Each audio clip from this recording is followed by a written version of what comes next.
Bienvenidos a Domina 2022. Vamos a estar en la parte de química y esto va a ser parte de estructura atómica. Primero vamos a comenzar con qué está compuesta la materia. Y la materia está compuesta de átomos.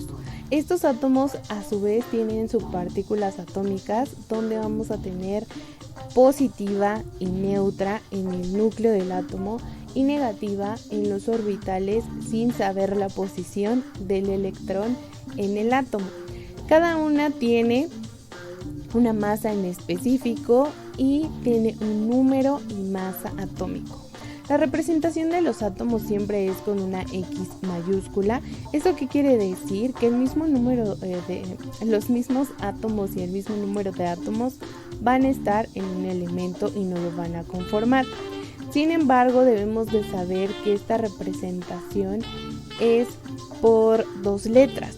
A mayúscula, que es el número de masa en un elemento, y Z mayúscula, el número atómico. ¿De qué va estas dos letras?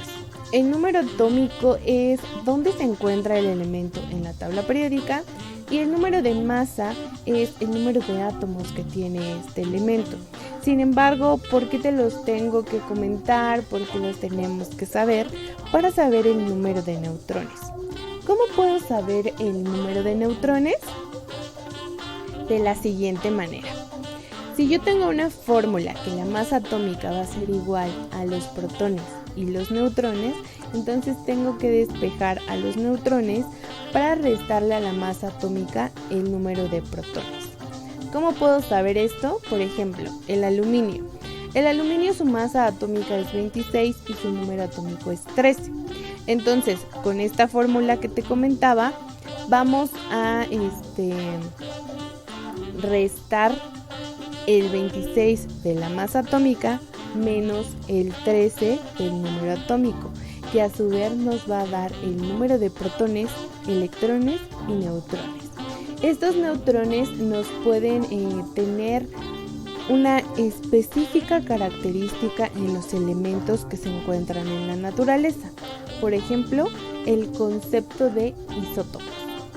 Son átomos que tienen el mismo número atómico, pero diferente masa atómica, es decir, que van a tener el mismo número de protones, pero diferente número de neutrones. Por ejemplo, el hidrógeno. El hidrógeno se encuentra en el número 1 atómico y su masa atómica es 1. Sin embargo, si yo encuentro un hidrógeno con masa 2, es posible, es un isótopo del hidrógeno. Si encuentro un hidrógeno con masa 3, es posible, es un isótopo del hidrógeno. Bien, vamos a continuar con la historia de los modelos atómicos. Todo comenzó en 400 a.C. con Demócrito, que sintió la necesidad de definir la partícula indivisible de la materia, llamada átomo. Esta es la representación que él nos regaló. Sin embargo, en 1803, John Dalton empezó a revisar esta pequeña definición donde él decía que esta característica de los átomos se agrupaban en moléculas. Entonces nos regaló 4 postulados, donde nos dice que los elementos están formados por partículas muy pequeñas, separadas, indivisibles e indestructibles, llamadas átomos. Esta es la representación del átomo que él nos regaló, una esfera.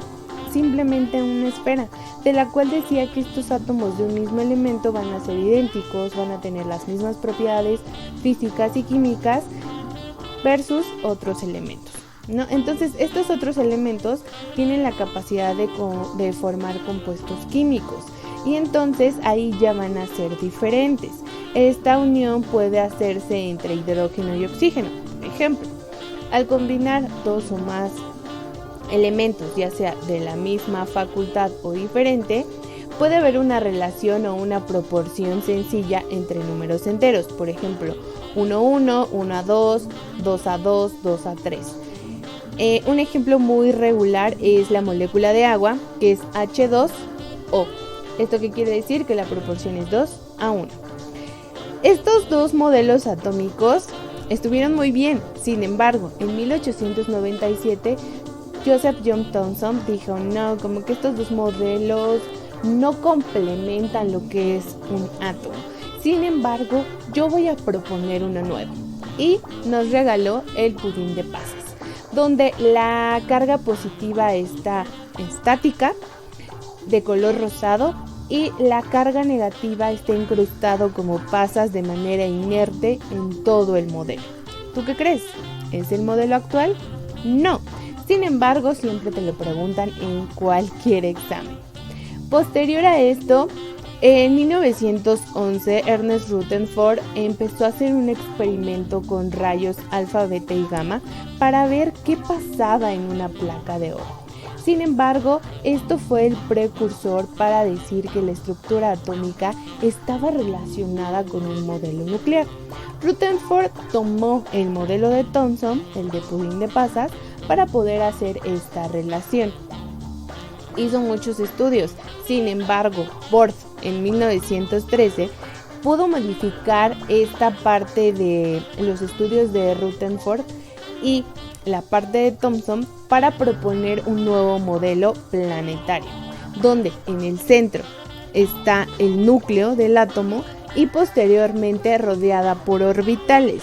Ocupó al hidrógeno para hacer este modelo planetario y nos regaló 5 postulados, donde nos dice que los electrones en los átomos van a ocupar niveles discretos de energía, van a irradiar de manera continua esta energía y electromagnética en la materia.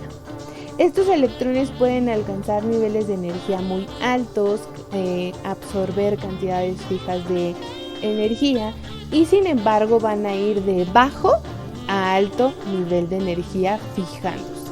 Y todo esto del electrón está basado en el momento angular de la constante de Planck. Entonces, estos 4 modelos son los más importantes del modelo atómico. Sin embargo, el más sofisticado y avanzado va a ser el de Bohr. Recuérdalo, es pregunta de examen. El último modelo fue propuesto en 1916 por Arnold Sommerfeld, que dijo que sí, las órbitas del modelo planetario de Bohr están bien. Sin embargo, la capacidad que tiene cada elemento para contener electrones hace que los orbitales sean o muy redondos o elípticos. Entonces, de acuerdo a los niveles de energía, van a irse modificando. Gracias a todo lo anterior, se puede consolidar que este acomodo sistemático y ordenado de los elementos va a estar auspiciado por la tabla periódica. La tabla periódica de los elementos. Vamos a tener 7 periodos de manera horizontal, de manera vertical, llamadas columnas, 18, de las cuales van a ser llamadas familias. Aquí vamos a tener la familia A y la familia B, recuérdalo. Vamos a tener 4 grupos importantes: los no metales, los metaloides, o que son semimetales, que están en esa transición de ser no metales, pero también metales, y los metales. Los metales pueden dividirse en 2, principales y de transición. ¿Qué tiene de diferente? Los principales van a estar en la familia A y los metales de transición en toda la familia B. Hay que notar que estos metales presentan brillo metálico, valores de densidad muy altos, puntos de fusión y ebullición muy elevados, son buenos conductores de calor y electricidad, siempre van a estar sólidos, recuerda, excepto el mercurio, y de tal manera de que son sólidos, pueden ser dúctiles, maleables y tener alta dureza. ¿Qué quiere decir dúctil? Que podemos alargarlos de manera que podemos hacer cables, y maleables, que podemos aplastarlos para hacer láminas muy finitas y poder hacer figuras. Los no metales únicamente van a estar en la familia A, tienen puntos de fusión y ebullición muy bajos, son todo lo contrario a los metales, no son buenos conductores de calor y electricidad y obviamente no van a presentar de manera de ser dúctiles, van a ser muy frágiles, o sea, no presentan dureza y tampoco pueden ser maleables. ¿Qué quiere decir esto? Que si tú los tocas se desmoronan. metaloides o semimetales. Estos metaloides específicamente van a estar en diagonal de la familia 3A a la 5A. Son elementos con propiedades metálicas como no metálicas. Están en esa transición. Son sólidos a temperatura ambiente, son semiconductores de electricidad y malos conductores de calor. Aquí, por ejemplo, podemos ocuparlos como aislantes. Y bueno, la familia 1A es la más importante porque ahí es donde empezamos a conocer a los metales principales. La 2A comienza por el magnesio.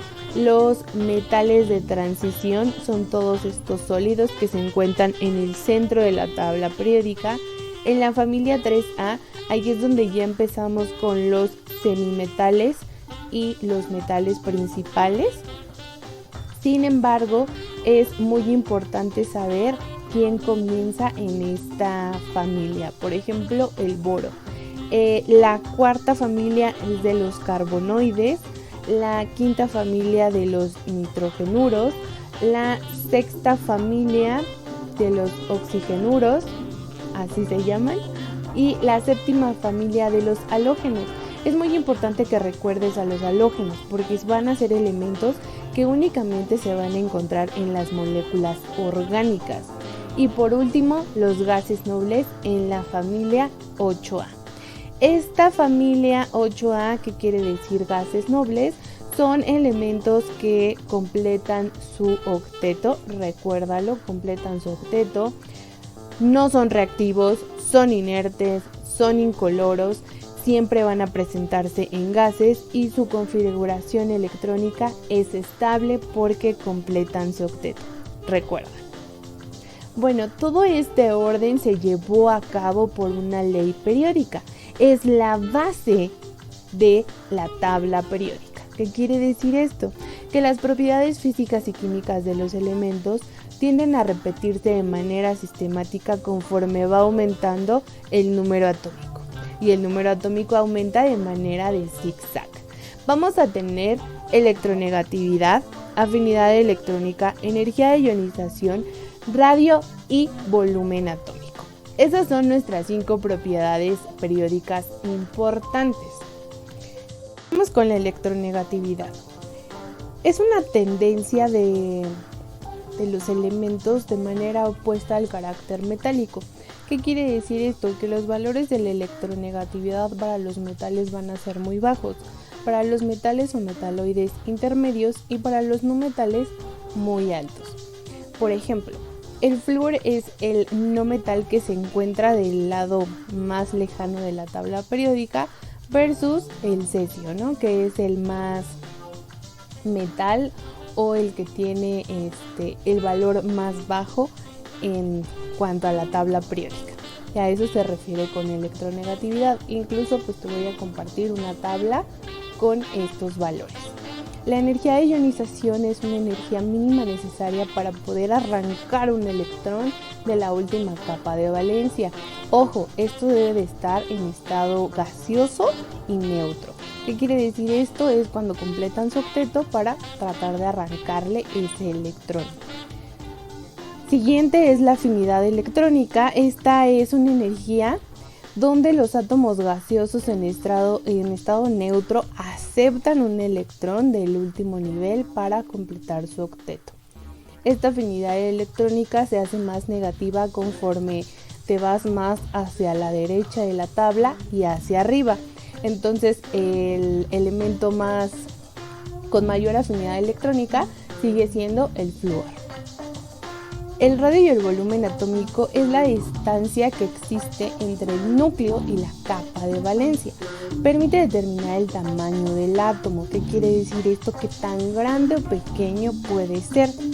Aquí el radio y el volumen atómico va de manera opuesta al flúor. El flúor es el que va a tener un volumen muy pequeño versus el cesio. El cesio va a tener un volumen y un radio muy grande.